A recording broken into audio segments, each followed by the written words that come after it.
The Joe Rogan Experience. That's a scary one for fighters, too, because the thrill of cocaine, for some reason, is exciting to people who love, like, exciting things. Like, there's something about fighters or adrenaline junkies that like to be pumped up. And, yeah, Conor seems to enjoy it, which is one of the things that makes me think he probably won't come back. But if he does come back, it's got to be now.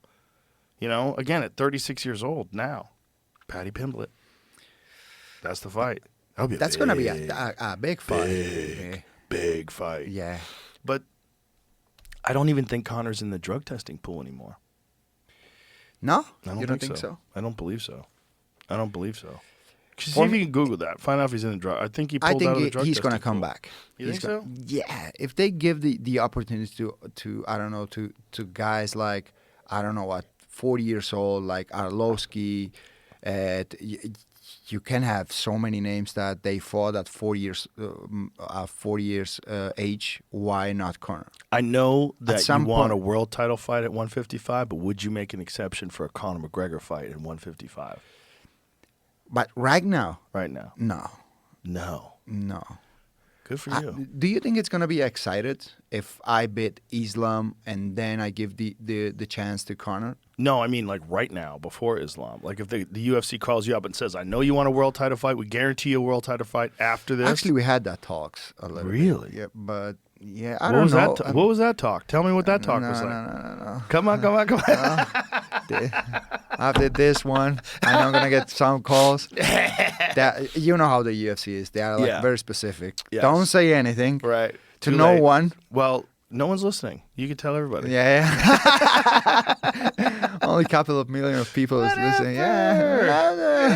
No one's going to notice. It'll slip right by. So, if they offer me a fight against Conor right now, we'll see. Why not? Why not? I wouldn't say no. I wouldn't say no. Just for the numbers. You get a cut of that pay-per-view and it hits 2 million buys. Yeah. Whoa. Why not? That's the thing about Conor is like still. Yeah. Even though he might not be the best fighter in the world right now, he's the golden goose. Of course he is. Yeah. That's something that you can't take away kind from of him. Amazing. You know, that he still guarantees that many eyeballs will go to see him. You know, it just... That would be a great one. But what excites me more is the fight with Paddy. Really? Yeah, that fight excites me even more. And if they could put that fight in Spain, in the Bernabeu Stadium, I know that Dana doesn't like to put the events in the stadium, but that's the only stadium in the world that they can close the roof. Oh, okay. Yeah. And this prepared for that kind of... How many people? 80,000. Yeah. You get 80,000 in Spain easy, too. Yeah. If you're fighting in Spain? No problem. Oh, my God. That would be insane. I might have to go to Spain for that. And a lot of people could travel from England to Spain. Oh, yeah. And that happens very often. But if they do it in Spain, it's got to be on Spain time. They can't do that shit that they did when Leon Edwards fought. It has to be in Spain time, but I think that with the negotiations they are having with ESPN and I don't know in which platform they are going to put the UFC events, they're going to ask for space for 4 or 5 events in Europe in the prime time. For Europe. Yeah, Europe for prime Europe. time. Europe Prime time is fine because it's in the afternoon in America. That's fine. So the fight's at 1 o'clock in the afternoon. People watch football games. 100 million people watch a football Europe game. Europe still to be a virgin market. You know what I mean? Yes. You got 500 million people in Europe. It's more than the United States even. Right. And if they did it on Netflix, everybody has Netflix. Everybody has Netflix. That might happen.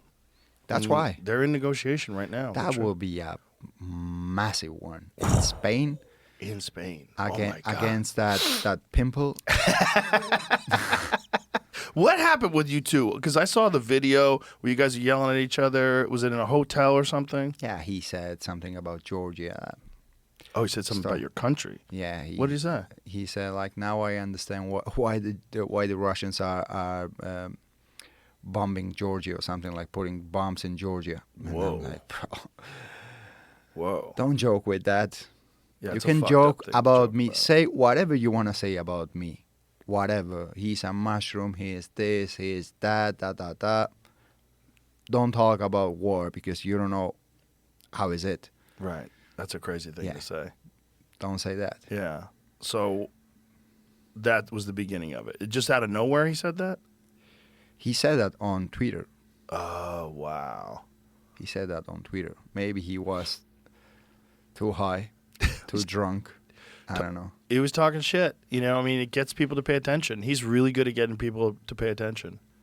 You know? Yeah, he is. He's really good at that. I mean, he could be the next Conor McGregor star, like that kind of a star where the whole He world is has watching. that weird personality. Yes.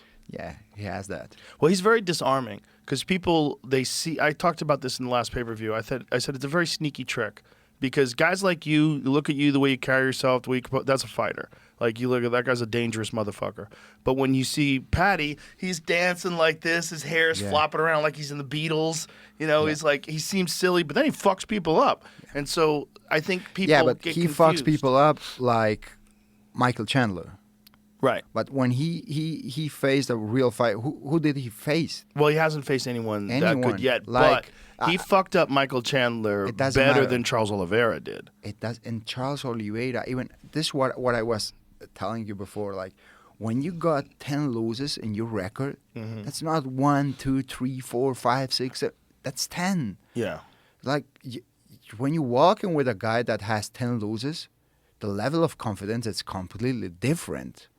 It's completely different than when you walk in with a guy that it's undefeated. Right. He's a dangerous guy in the striking, in the ground game, everywhere you look at him. He's a dangerous guy. He never takes a lose. That's a different mentality. You gotta have to kill him to give up. He's not gonna even give up. You gotta have to kill him. In the case of Charles, if he finds some adversity, he's gonna go to the ground. He's gonna sit and he's gonna be waiting like till you end up the fight. This is what I think. This is what I feel. This is what I see. Well, that was certainly the case early in his career. I think things changed with him when he had a child. Then he went on that run and became a champion. And like when he beat Justin Gaethje, when he beat all those guys, he was pretty elite, man. He was really fucking good. When he beat Chandler, when Chandler beat him up in that first round, he came back in the second round and fucked him up. Who? Chandler. Yeah. Yeah. I know what you're saying. I get it. Conor's been tested 11 times last year, 5 the year before, none this year. Yeah, that's what I'm saying. He was tested this year? No. None this year. None this year. That's what I'm saying. But 11 times last year. Yeah, I'm not sure if he's in the testing pool anymore. I don't know. You know, I've heard no plans. You know, the UFC would tell me. I would say, what's going on with Conor? And I don't even bring it up anymore. I think with him, it's going to happen like instantly. If something happens. Well, that's crazy. I mean, if he's going to prepare, he needs like a real long camp to really get his body back to fighting shape, like real fighting shape. And he's got to remember, you know, what happened when he came back from boxing and then fought Dustin Poirier. And it depends who he's going to face. Because Right. if you put him against me, he needs to die and be burned again.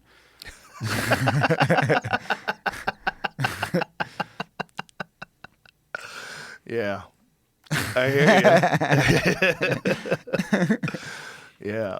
When you think about like your division when you were the champion at 145, would he have been the fight that you would have wanted when he was in his prime at 45? Would that be the number one fight that you would have wanted at 145? For sure. Yeah. For sure. My God. For sure. He was a dangerous guy in 145. He was so big. He was big, dangerous. Yeah. He had that Smart. knockout power, smart. Yeah. Yeah. You know, but he wanted to fight welterweight when he came back. Like when they were talking about Chandler, he said he wanted to fight at middleweight. And Chandler was like, okay. Like, but, you know, part of me wonders, like, whether he was ever really going to come back, you know? It's, you know what I mean? I really think that at some point he's gonna come back because I don't think that he wants to leave the sport with a defeat. Right. This what I don't think. I think that he's gonna come back, try to get a win, and then retire in the octagon. Well, I'd like to see that. I'd like to see him one more time. It'd be good for him, too, to actually go to a real camp and stop partying, you know. Would be good for him, for his family, for everyone. For everyone. But at some point, he's going to stop. He's got a lot of legal problems, too, you know. There's a lot going on with him in Ireland.